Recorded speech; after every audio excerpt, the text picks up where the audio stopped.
राखी 70, 80 और 90 के दशक की एक बहुत ही मशहूर अदाकारा हैं।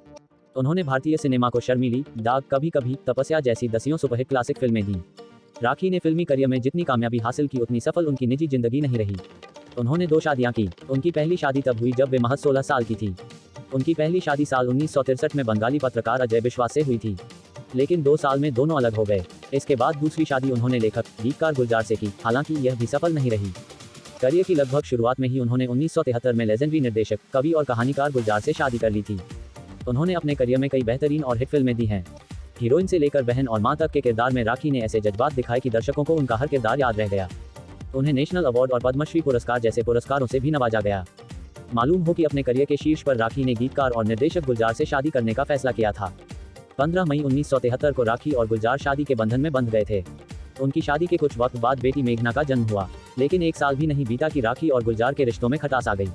शादी के 1 साल बाद राखी और गुलजार ने अलग होने का फैसला कर लिया। कहा तो ये भी जाता है गुलजार साहब इस बात के खिलाफ थे कि राखी फिल्मों में काम करें और उन्होंने शादी से पहले भी ऐसी शर्त रखी थी। हालांकि इस बात में कितनी सच्चाई है इसका जवाब किसी के पास नहीं है। गुलजार से अलग होने के बाद राखी ने बॉलीवुड में अपनी दूसरी पारी खेली, जिसमें उन्होंने कई हिट फिल्में दी। इनमें कभी कभी, कसमें वादे, त्रिशूल, मुकद्दर का सिकंदर, दूसरा आदमी, जुर्माना, काला पत्थर आदि शामिल हैं। राखी और गुलजार के रिश्ते को ठीक तरह से समझना है तो इतना जान लीजिए कि शादी के 47 साल बाद भी दोनों ने तलाक नहीं लिया। यहाँ तक कि वो आज भी अपना रिश्ता उसी तरह से निभा रहे हैं।